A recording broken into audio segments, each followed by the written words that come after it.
को महसूस करना, किसी भी चीज़ को महसूस करना, ये सारे रूप से स्पर्श है, दृश्य देखना है, सुनने की क्रिया गंध सूँघने से है।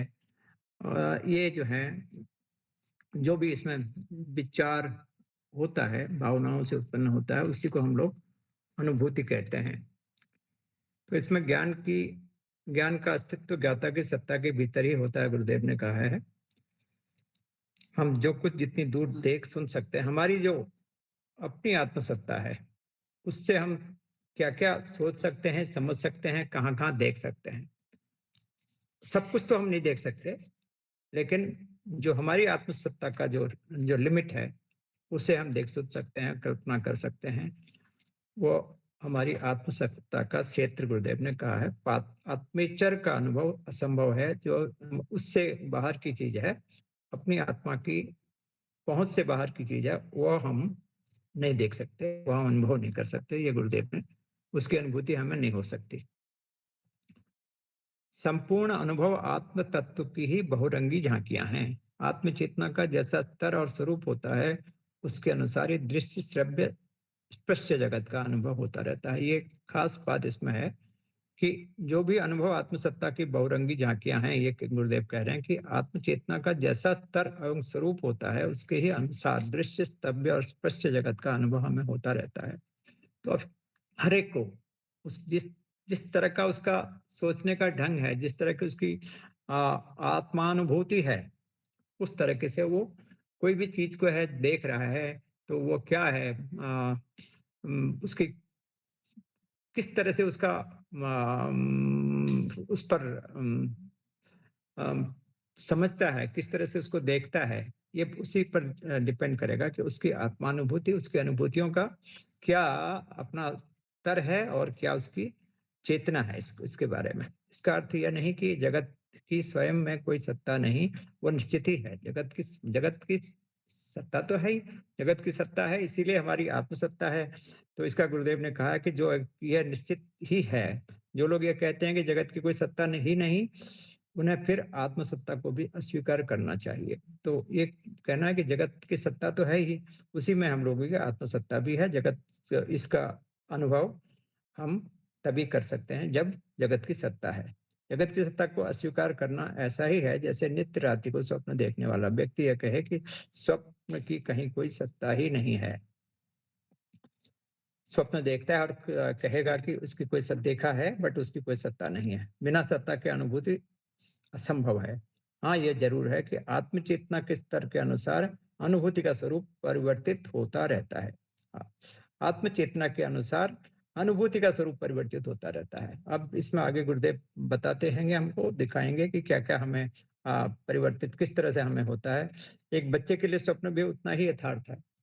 बच्चा अगर स्वप्न देखता है तो वो जागृत अवस्था में भी ये कहेगा कि मैंने ये देखा है और ये हुआ है मेरे साथ। मेरा किसी तरह का भी है, उसका उसको अच्छा स्वप्न देखा है या बुरा स्वप्न देखा है।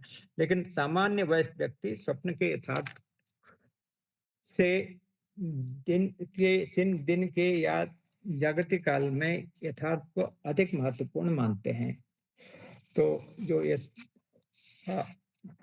गुरुदेव कह रहे हैं कि जो सामान्य वयस्क व्यक्ति है, वो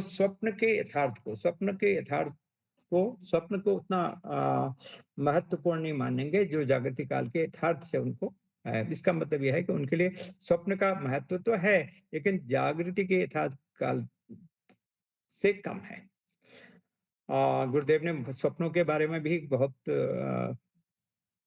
अ, पीछे मेरे ख्याल है गायत्री महाविज्ञान में ही है कि स्वप्न किस तरह के स्वप्नों का क्या महत्व होता है और वो किस किस समय कौन से स्वप्न, रात के किस पहर के स्वप्न हैं, उसके बारे में उन्होंने स्वप्नों के बारे में भी काफी चर्चा गुरुदेव ने की है।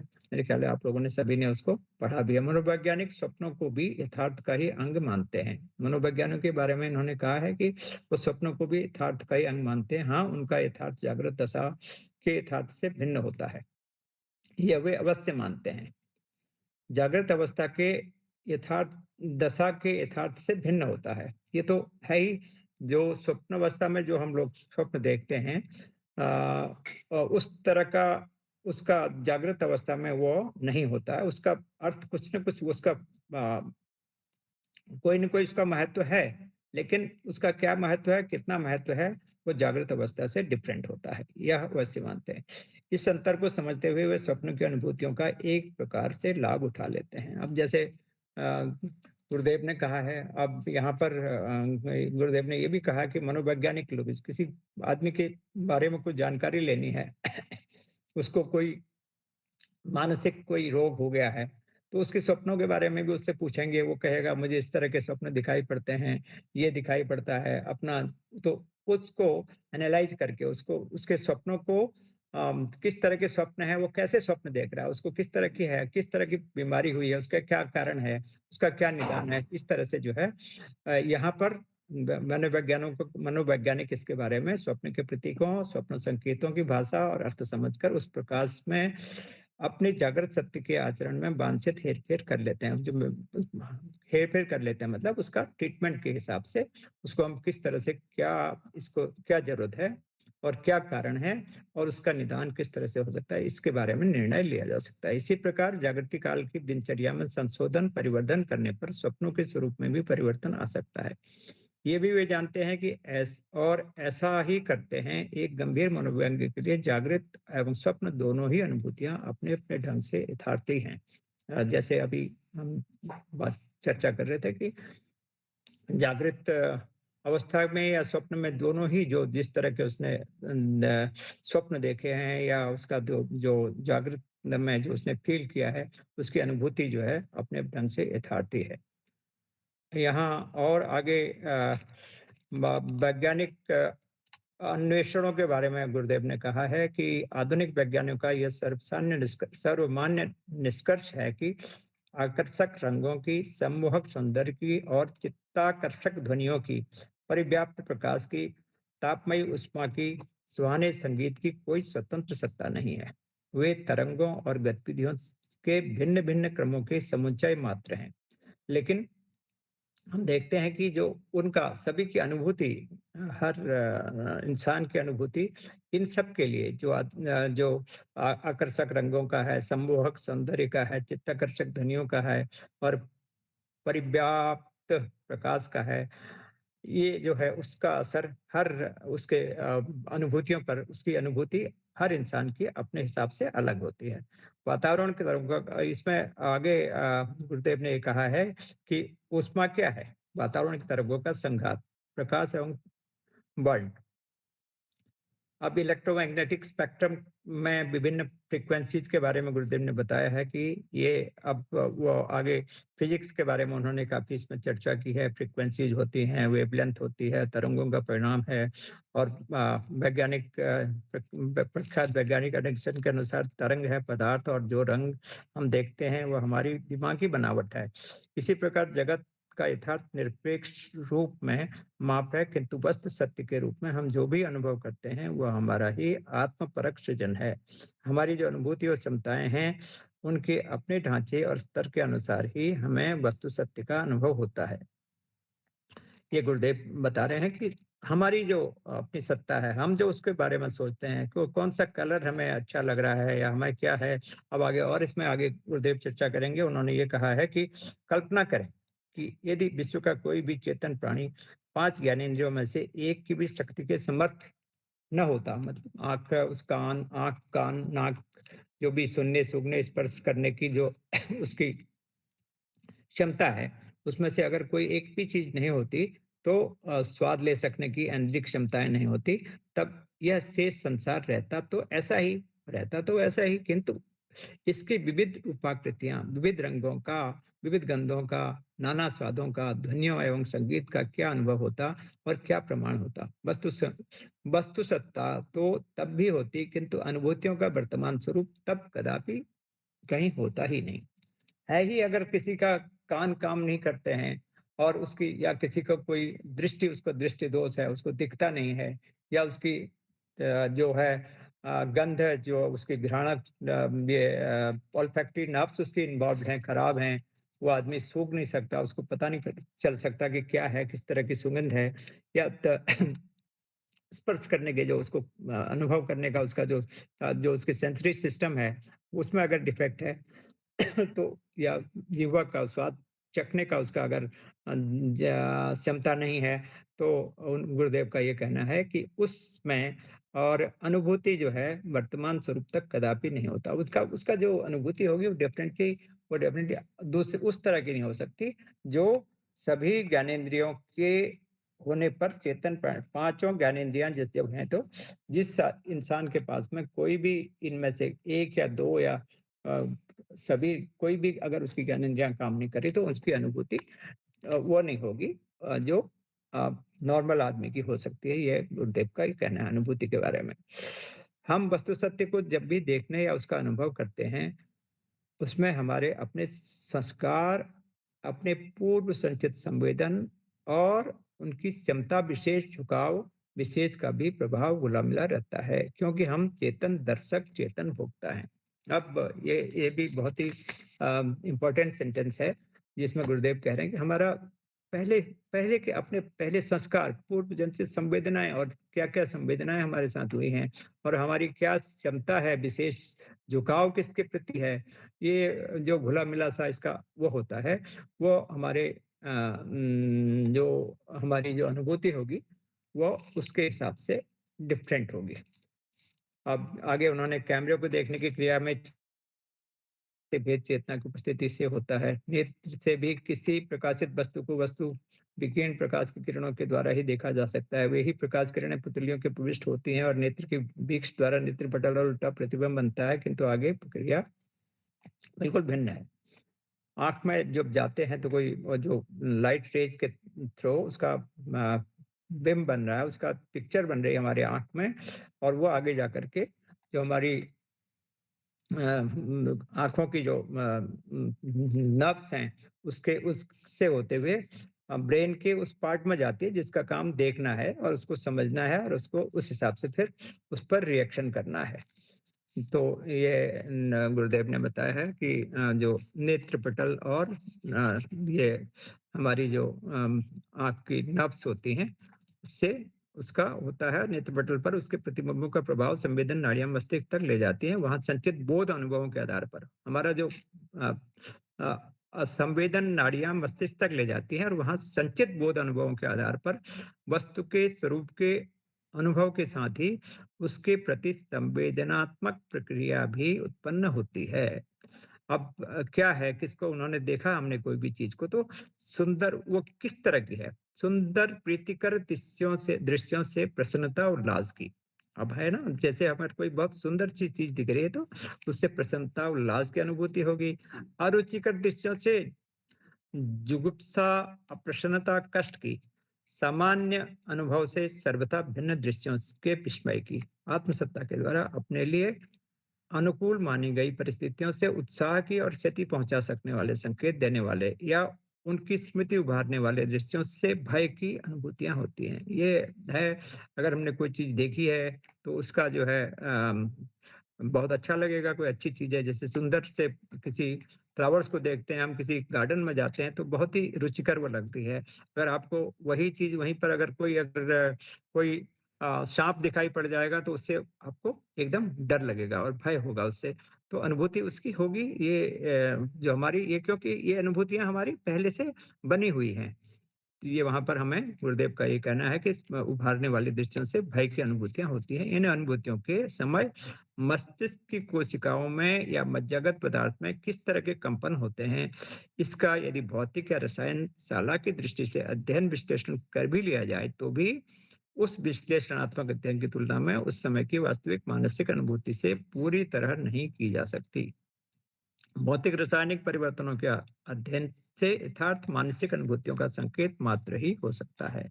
यह अध्ययन वास्तविक अनुभूति के समतुल्य कहीं भी नहीं हो सकता। इस प्रकार स्पष्ट है कि वस्तु की जो अनुभूति है वो मूलतः व्यक्ति चेतना की स्वतः की क्रिया विशेष है। तो अनुभूति अम, स्वतः की अनुभूति, क्रिया विशेष, अपना जो हर एक की अपनी अनुभूति डिफरेंट होगी। ये गुरुदेव कह रहे हैं वस्तु सत्ता की निरपेक्ष अनुभूति चेतन व्यक्ति को नहीं हो सकती। वस्तु सत्ता की निरपेक्ष अनुभूति चेतन को नहीं हो सकती। तो ये गुरुदेव का ये कहना है कि जो चीज जिसके बारे में आपको पता नहीं है, उसकी अनुभूति आपको नहीं हो सकती है। आज इस तथ्य को वैज्ञानिक स्वीकार कर रहे हैं कि पदार्थ की सत्ता की खोज में आगे बढ़ते-बढ़ते वैज्ञानिक सृष्टि मूल कणों के बारे में आगे बढ़कर निष्कर्ष पर पहुँचे हैं कि प्राथमिक कण भी विद्युत तरंगों के संघात मात्र हैं। और आगे ये जो है इसमें वही फिजिक्स के डिटेल्स में गुरुदेव गए हैं। विद्युत तरंगें अज्ञात वर्ण अविवेच्य तरंग समूहों का वंश मात्र है वो, और उनका मूल रूप जानना भौतिक उपकरणों का से संभव नहीं, क्योंकि उन उपकरणों और उनके संचालन नियमों की हम जो भी गणना एवं विधि व्यवस्था बनाते हैं, वह अंततः हमारे ही मानसिक संरचना का परिणाम है। जिसे हम प्रकृति की कार्यविधि समझते हैं, वो प्रकृति के कार्य कला क्रियाकलापों की हमारी अपनी मानसिक संकल्पनाओं के आधार पर व्याख्या भर है। हमारा संपूर्ण अवलोकन, विश्लेषण और परीक्षण हमारी अवधारणाओं पर आधारित रहता है। उसे स्वप्नवत ही सत्य माना जा सकता है। जो हमारी अनुभूतियां हैं, हमारा अवधारणाएं हैं पहले से बनी हुई हैं, उसी पर हम उसका विश्लेषण कर सकते हैं। ये इसमें गुरुदेव ने बताया है। अब आगे सामान्य दिनचर्या के अनुभव में संवेदनों के मन पर जो प्रभाव पड़ते हैं, उसके संस्कार एवं तज्जन्य वासनाएं संचित होती रहती हैं। उसी आधार पर सुप्तावस्था में मन मस्तिष्क स्वप्न की सृष्टि करता है। चेतन और अचेतन मस्तिष्क के अनुभवों से भिन्न स्वप्न सृष्टि संभव है। उसी प्रकार जन्म जन्मांतरों के संचित संस्कारों और तदनुरूप आत्म चेतना के स्वरूप के अनुसार ही इस जगत का बोध प्राणी को होता रहता है। इसलिए इसीलिए इस जागतिक बोध की उसके विविध नाम, वर्ण, दृश्य, स्पर्श, स्वाद, गंध, स्पर्श आदि के अनुभव संगातों की स्वप्न से तुलना पूर्णतः वास्तविक है। स्वप्न सुषुप्ति काल में उदित वासना के अनुसार स्वप्न होता है। भिन्न भिन्न वासनाएं भिन्न भिन्न स्वप्नों का बोध कराती हैं। उसी प्रकार भिन्न भिन्न वासनाओं की उदितावस्था में इस नाम रूपात्मक सृष्टि की भिन्न भिन्न अनुभूतियों का स्वरूप बनता बिगड़ता रहता है। एक मन अवस्था में जो दृश्य मधुर, शीतल, आकर्षक, संगति योग्य, हितावह, सुंदर प्रतीत होता है, दूसरी मनोवस्था में वही दोषपूर्ण, विकृत, परित्याज्य, हानिकर प्रतीत होते देखे जाते हैं। कभी जो अनुभव नितांत सत्य प्रतीत होता है, बाद में वही पूरी तरह भ्रांत ज्ञात होता है। यहाँ पर गुरुदेव का कहने का ये इसमें आशय ये है कि एक ही चीज को आप देख रहे हो, वो आपको सपोज एक कोई आप नाटक देख रहे हैं जिसमें जो है तरह तरह के वो चल रहे हैं, कोई आपको लग रहा है बड़ा सुंदर उसमें आपका जो है अच्छे अच्छे सीन्स मतलब हम लोग देख रहे हैं, तो वही चीज हम थोड़ी देर बाद देखते हैं कि वही उसका कोई अस्तित्व है, उसका कोई चीज है, कोई उसकी जो हमें पहले बहुत ही सुंदर और जिस पर हम समझ रहे थे कि ये बहुत अच्छा लग रहा था, वही हम लोग उस बाद में उसी को हम दोषपूर्ण और विकृत वे देख लेते हैं। तो यही मतलब है कि कई कोई चीज़ जो है इसमें बहुत सारे उदाहरण हो सकते हैं। जो चीज़ हमें पहले बहुत अच्छा लग रहा था, बहुत अच्छा अनुभव हो रहा था उस चीज़ से, और बाद में उसी चीज़ को हम देखते हैं कि जो हमारी अनुभूति जो इसमें ये थी कि मनावस्था जो हमारी उसको बहुत अच्छा मान रही थी, और बाद में हम से सोच रहे हैं कि वो अंत मतलब भ्रम कारक ही भ्रम जैसी ही प्रतीत होती है। वैज्ञानिक प्रक्रिया भी हमारे अनुभव संघातों के सहारे ही निर्धारित की जाती है। वैज्ञानिक विश्लेषण और प्रयोग की पद्धतियां एवं नियम सूत्र वैज्ञानिकों चेतन अचेतन मस्तिष्क के अनुभवों द्वारा ही निर्धारित होते हैं। इसीलिए वे परिवर्तित भी होते रहते हैं। आज जो वैज्ञानिक वैज्ञानिक निष्पत्ति निर्भ्रांत सिद्ध होती है, वो कल ही भ्रांत सिद्ध हो जाती है। तो ये गुरुदेव का यहाँ भी यही कहने का है कि जो चीज़ आज हम सोचते हैं कि ये कोई इसमें कोई भ्रांति नहीं है, बिल्कुल सही है और ऐसा ही होना चाहिए, वही चीज़ हमें बाद में ये लगती है कि ये भ्रांतिपूर्ण है, भ्रमकारक है। ज्ञान चाहे भौतिक वस्तुओं का हो, चाहे देह का, चाहे मन का, वह सदैव ज्ञाता की चेतना के स्वरूप एवं स्तर पर निर्भर करता है। ये गुरुदेव ने कहा है कि चाहे वो भौतिक वस्तुओं का हो, चाहे वो किसी के शरीर देह का हो, चाहे मन का हो, वह हमारी चेतना, ज्ञाता की जो भी है, उसके स्वरूप एवं स्तर पर निर्भर करता है। हर एक जो जीव है, मनुष्य है, उसका जो सोचने का ढंग है, उसका उस ज्ञात सत्ता, उसकी जो आत्मसत्ता का जो उसका ज्ञान है, उसके ही स्तर पर निर्भर करता है। ज्ञाता की सत्ता के बाहर ज्ञान का अस्तित्व नहीं होता और वस्तु सत्ता के बाहर भी ज्ञान का अस्तित्व नहीं होता। वस्तु सत्ता भले ही ज्ञाता की सत्ता के बाहर हो, किंतु उसका जो ज्ञान होगा, वो ज्ञाता की सत्ता के ही भीतर उत्पन्न प्रतिक्रिया होगी। इसी प्रकार स्वयं की देह का अनुभव दृष्टा के अनुभव के स्वरूप पर ही आधारित होता है। प्रयोगशाला में सूक्ष्मदर्शी यंत्रों उपकरणों से सुसज्जित एवं सक्रिय एक वैज्ञानिक जब देह को देखने जानने को उद्यत होता है, तो उसे देह संख्या जीवाणुओं से भरी जीव कोशिकाओं के संघात और प्राणी विद्युत और शरीर विद्युत की त्वरित हलचलों का विचित्र क्रीड़ांगन प्रतीत होता है। तो ये गुरुदेव कह रहे हैं कि चाहे जो कोई भी है, किसी का शरीर कितना सुंदर है, चाहे वो बहुत मनभावक लग रहा है, आपको बहुत सुंदर लग रहा है, वैज्ञानिकों की दृष्टि से देखें, उसके जो प्रयोगशाला में उसको अगर हम लोग उसके स्टडी करते हैं, उसके बॉडी की, उसके टिश्यूज की, तो वो यही लगता है कि जो है एक विद्युत की त्वरित हलचलों का मतलब इसमें सभी जो उसमें तमाम सेल्स होंगे, टिश्यूज होंगे, उस पर इलेक्ट्रिकल जो वेव्स होंगी, हलचलें होती रहेंगी, वही जो है एक वहाँ का जो है प्लेग्राउंड टाइप का ही प्रतीत होता है। ये गुरुदेव ने इसमें कहा हुआ है। उसके बारे में वैज्ञानिक जो देखते हैं, तो उनका उनको जो दिखाई पड़ेगा वो ये है। आदमी हमारा जो अपना चेतना का स्तर है, वो उस ज्ञाता का चेतना के स्वरूप और स्तर पर निर्भर करता है। ये है कि वैज्ञानिक का जो चेतना का स्तर है, स्वरूप है, वो उसका डिफरेंट है और हर इंसान का स्तर डिफरेंट है।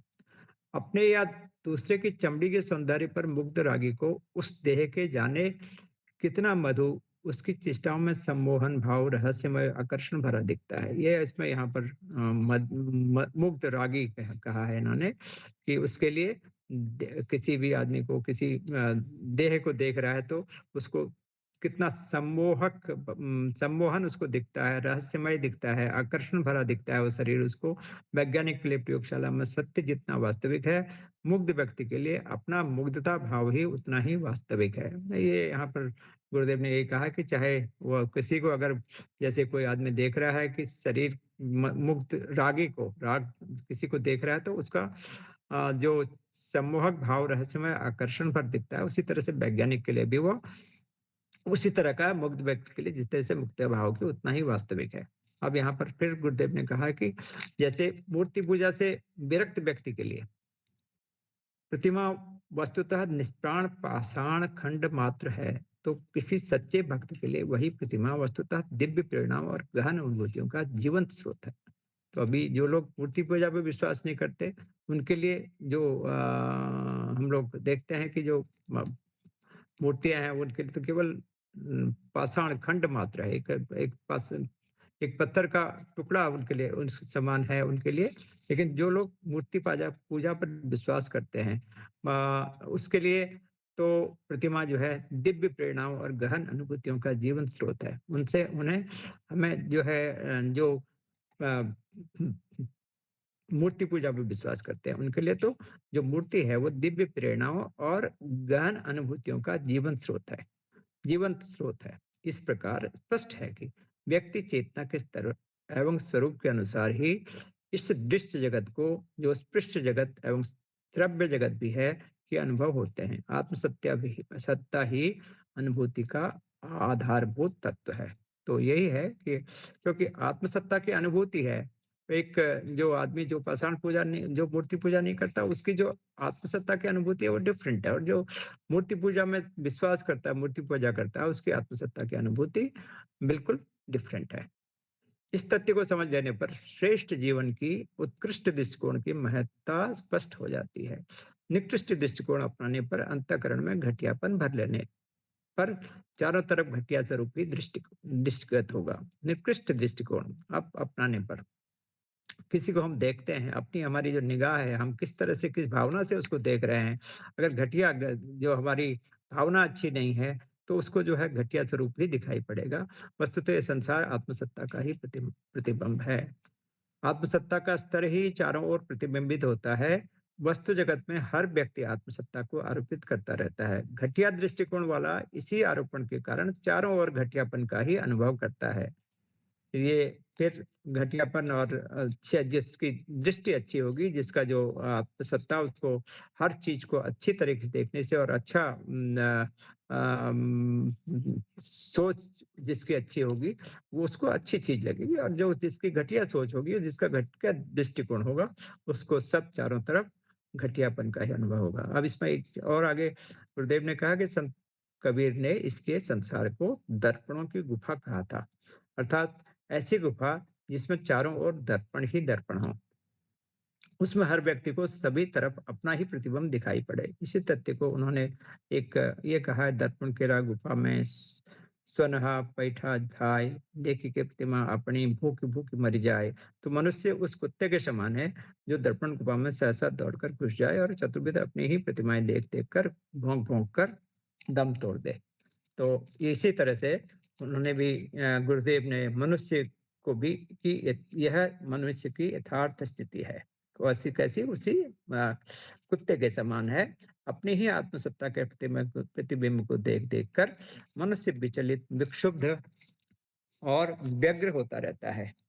जीवन में क्षण भर को भी सच्ची शांति, संतोष और तृप्ति का अनुभव नहीं कर पाता। अध्यात्म दर्शन का प्रयोजन इस तथ्य को सामने लाकर प्रत्येक मनुष्य को अपना स्वयं का स्तर उत्कृष्ट बनाने की, अपना दृष्टिकोण उन्नत श्रेष्ठ बनाने की प्रेरणा देता है।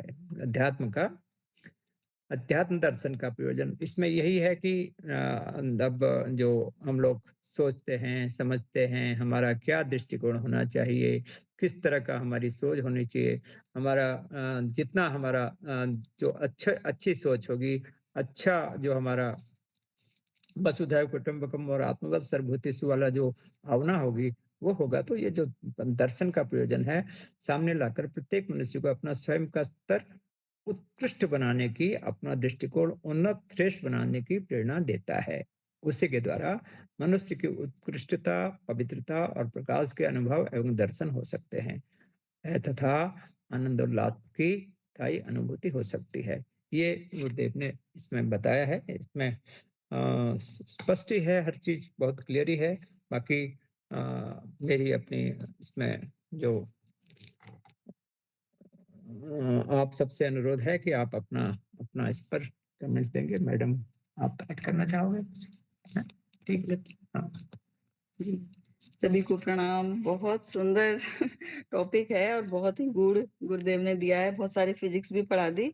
तो मेरे तो जितना समझ में आया कि गुरुदेव ने जो बताया, आत्मसत्ता का जैसा स्तर व स्वरूप होता है वैसा ही अनुभव होगा। जैसे कहा गया है ना, जाकी रही भावना जैसी, प्रभु मूरत देखी तिन तैसी।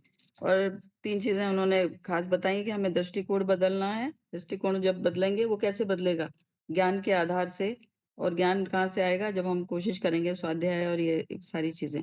अब इसका काफी मनोवैज्ञानिक लोग अभी इस पर काफी स्टडी कर चुके हैं और इसको काफी इसमें मेंटल हेल्थ में प्रयोग में लाया जा रहा है। उसके चेतना के स्तर को बदल के, और जैसे हिप्नोथेरेपी से, सीबीटी बोलते हैं जिसे, कॉग्निटिव बिहेवियर थेरेपी, बहुत सारी बीमारियों पर इसका,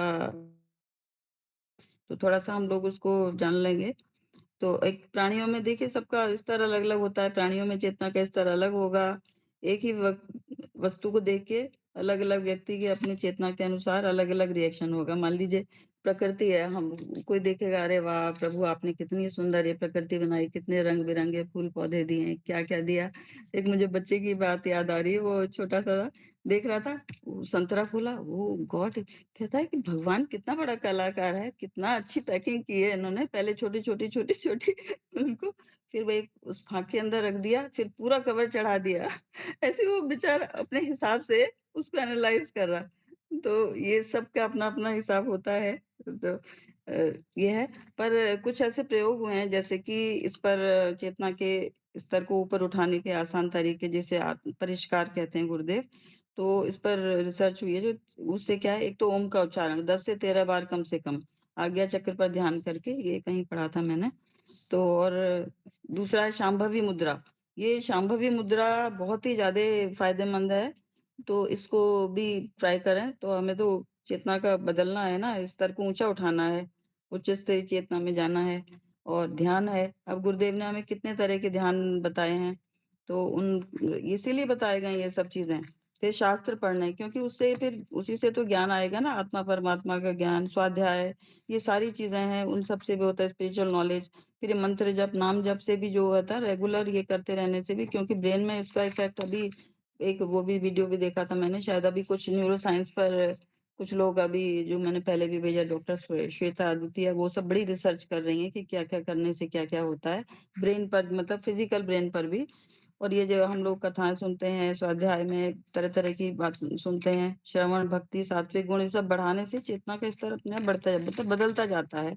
थोड़ा आगे होते हैं। अब सीबीटी के बारे में, जैसे कॉग्निटिव बिहेवियर थेरेपी, जो कहाँ-कहाँ काम आती है, जैसे अवसाद हो गया, चिंता, तनाव, ओसीडी जो है, बार-बार ऑब्सेसिव कंपल्सिव, जैसे हाथ बार-बार हाथ धोने या कोई भी एक ही काम को बार-बार करने की जो आदत, इसमें बड़ी सारी चीज़ें इस पर काम हो रहा है और बहुत सारे अच्छे रिजल्ट्स मिल रहे हैं।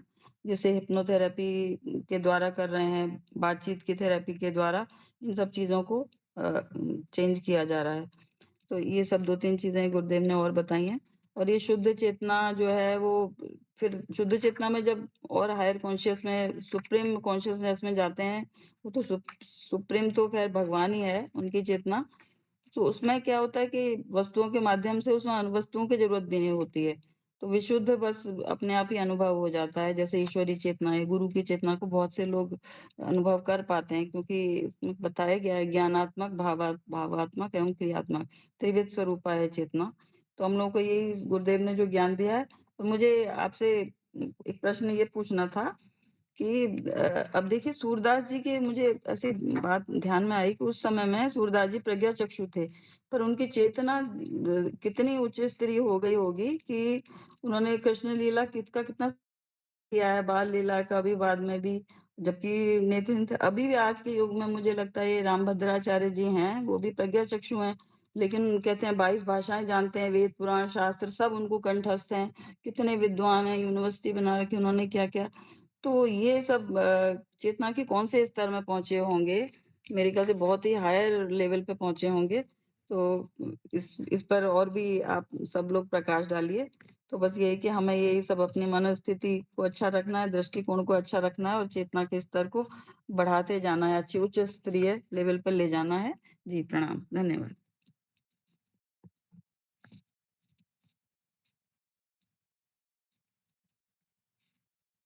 हमारे साधक लोग अपने कमेंट्स दें प्लीज़ और लोग।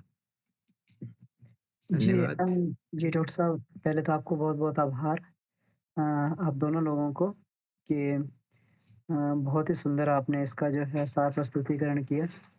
मीना दीदी को बहुत-बहुत आभार।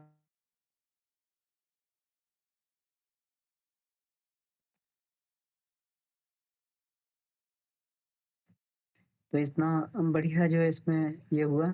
ये अ, ये जो विषय है, ये टॉपिक बहुत ही गूढ़ टॉपिक है और हमें लगता है कि ऐसे विषय को जो एक कल विषय पढ़ा गया था और जो आज ये विषय जो ये पढ़ा गया है, तो इन विषयों को कम से कम हमें लग रहा है कि 8-8, 10-10 बार जो है इसको पढ़ा जाना चाहिए और सप्ताह में 1 बार ज़रूर इसको पढ़ के मनन चिंतन करना चाहिए।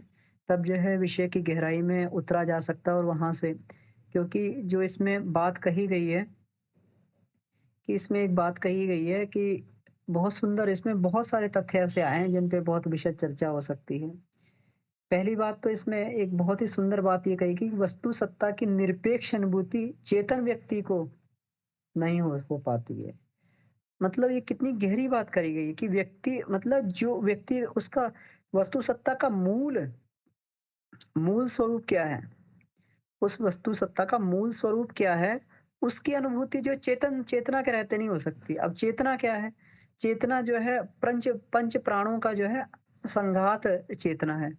पंच प्राण जिस प्रकार के ये उपस्थित करते हैं, सतोर सतरजतम मई जो सृष्टि उपस्थित करते हैं, जैसी उमंगें हलचलन अ, अंदर पैदा होती है, उसी प्रकार से चेतना जो है उसको करती है और वही अपने गुणों को बाहर की वस्तु पे आरोपित कर देती है और उन्हें देखने लगती है। अपने अंतःकरण को बाहर वो आरोपित करके और उस वस्तु को बिल्कुल ऐसा ही देखती है।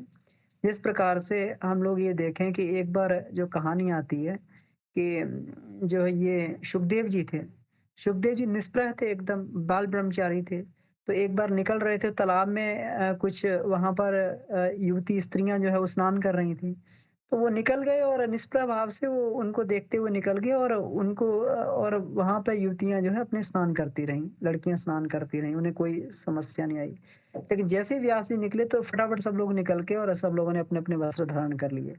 तो दृश्य एक जैसा है, लेकिन अपने मनोभावों को आरोपित करके व्यक्ति उस तरीके से उसको ये बना देता है इस तरीके का दृश्य। लेकिन उसके मूल में क्या है? उसके मूल में किसी को नहीं मालूम है कि ईश्वर ने क्या सोच के इसकी सृष्टि की है, इसका मूल उद्देश्य क्या है? ये नहीं जान पाते।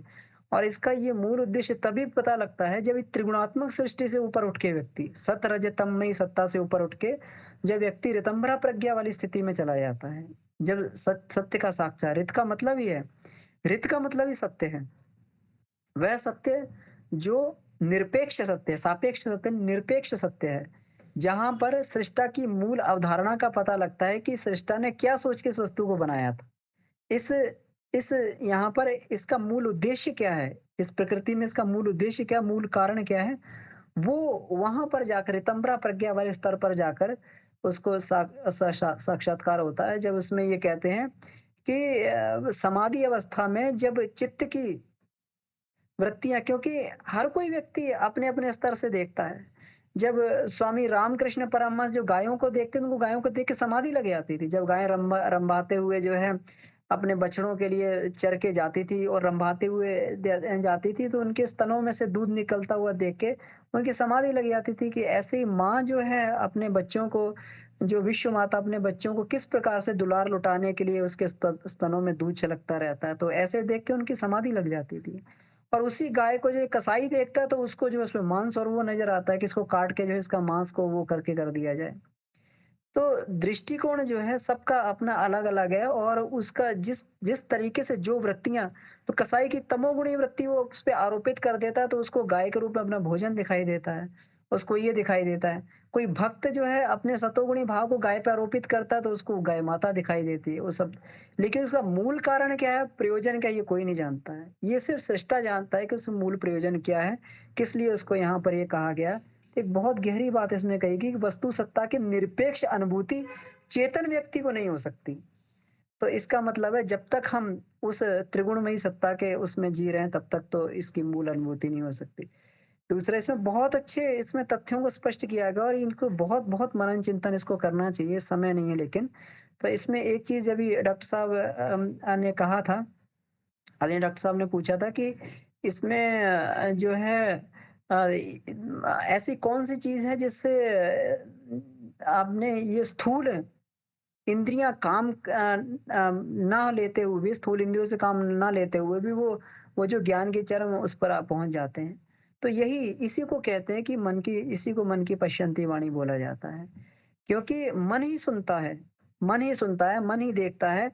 हम लोग आँखें देखकर भी, पहले भी ये चर्चा हुई थी कि अगर कोई वस्तु सामने से निकल रही है, सामने से अगर कोई व्यक्ति निकल गया और हमारा मन नहीं है, आँखें बिल्कुल टकाटक सामने सड़क पे देख रही हैं और लोग निकल भी रहे हैं, लेकिन मन नहीं है, तो कोई हमसे पूछेगा सामने से अमुक-अमुक व्यक्ति तुम्हारे सामने से निकल गए, तुम्हें पता लगा? नहीं भाई साहब, क्यों नहीं पता लगा? वो अभी सामने से निकल के गया। नहीं भाई साहब, हमारा ध्यान उधर नहीं था। तो मन ही देखता है, मन ही सुनता है, मन ही सारी चीज़ों को करता है। तो मन को उतनी प्रखर अवस्था में, जो हमने शिव संकल्पोपनिषद में कहा था कि मन को उतनी प्रखर अवस्था में जब ले जाते हैं, जब आत्मा के सदृश होकर वहाँ पे असहजता स्थापित कर लेता है, तो सारा का सारा ज्ञान तो आत्मा में ही भरा हुआ है। तो फिर उस ज्ञान को पढ़ने की आवश्यकता नहीं रहती है। जो लोग भी वेदों के भाष्यकर्ता हुए, चाहे गुरुदेव हों, जो लोग भी जिन्होंने भी ज्ञान के क्षेत्र में अनुसंधान किया, उन्होंने पढ़ के कभी नहीं किया। वो ज्ञान उनके अंदर से प्रकट हुआ। वो सारा ज्ञान का अनावरण जो माधव निदान ग्रंथ जो है माधवाचार्य जी ने इसका वो किया, तो उनको कुछ मालूम भी नहीं था। लेकिन माँ गायत्री की कृपा से सारा का सारा ज्ञान उनके अंदर प्रकट हुआ और पूरा का पूरा माधव निदान ग्रंथ बनकर उन्होंने प्रकट कर दिया। तो ये ज्ञान जो है अंदर से ही आता है। ये जब व्यष्टि मन समष्टि मन का हिस्सा बन जाता है, ये मन जो है उस आत्मा का हिस्सा बन जाता है, वहाँ पर अवस्थित हो जाता है, तो ज्ञान के एक से एक नए से नए आयाम इसमें खुलने लगते हैं। क्योंकि यही हम लोगों ने कल पढ़ा था। यस्मिन् ऋचा साम यजुर्वंशी यस्मिन् प्रतिष्ठा रत्ना भाव्यारः। इसमें सारे के सारे जो है वेद, साम, यजु, वेद जो है सारे इस प्रकार से हैं जो रथ के बीच में अरे लगे हुए होते हैं। रथ और उसके पहिए में जो अरे लगे होते हैं, वैसा ही ज्ञान जो है पूरा का पूरा अंदर समाहित है। केवल उस ज्ञान को जो है हम लोग को अपना परिष्कार करके उस ज्ञान को केवल अनावृत करना होता है, तो फिर सारा का सारा ज्ञान उसमें से प्रकट होता है। जी। जी, डॉक्टर साहब।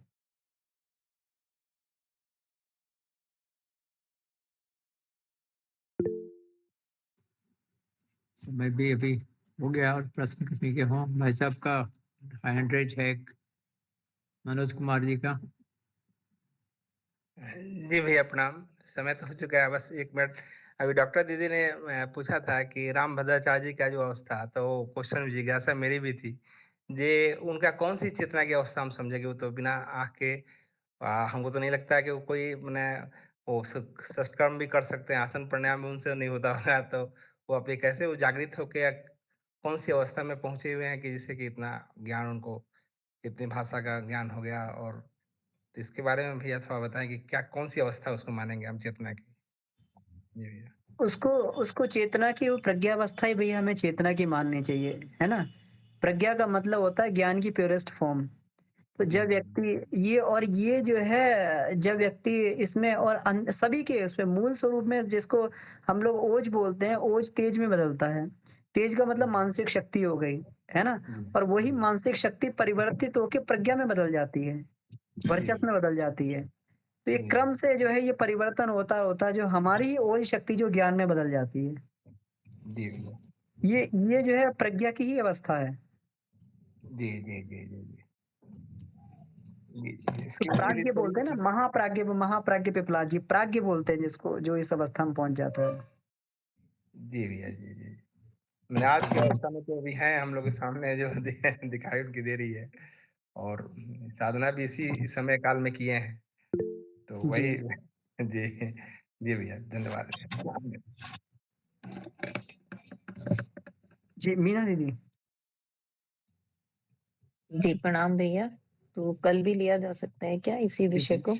क्योंकि जैसे आप बता रहे हैं वाक़ई हाँ, बहुत ही दीदी। गूढ़ विषय है जी, जी। और पूर्ण रूप से उतर पाए अंतर्मन में।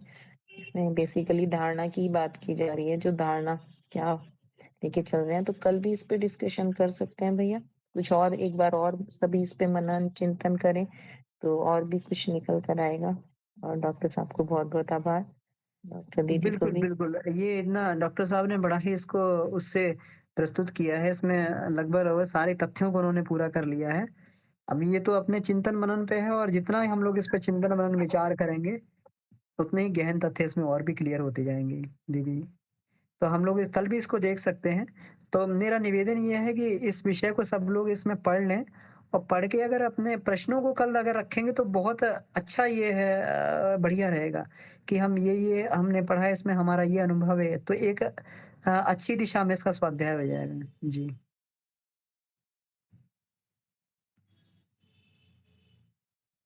क्योंकि लगभग-लगभग सामान्य स्तर पर तो इस पे सारी चर्चा हो गई है, और आदरणीय डॉक्टर साहब ने लगभग पूरा विषय ये पूरा कर लिया है। अब तो केवल हम अपने दृष्टिकोण से, जो इसमें आया है कि हम अपने दृष्टिकोण से इसको पढ़ के और देखें कि कौन-सा तथ्य हमें किस प्रकार समझ में आ रहा है। कुछ विशेष लगता है तो उसमें जो हम अपने-अपने स्तर से चर्चा करें, और साथ में जो है इसमें जो है और जो प्रश्न उभरे तो उस पर चर्चा करें, तो और गहनता इसमें विषय में मिलेगी। जी।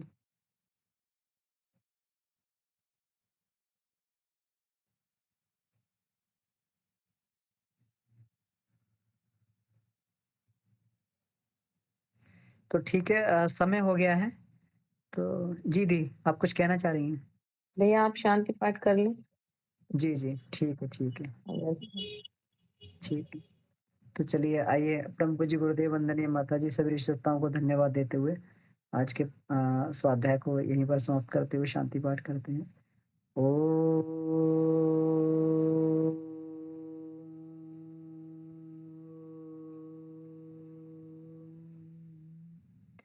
शांति शांति शांति।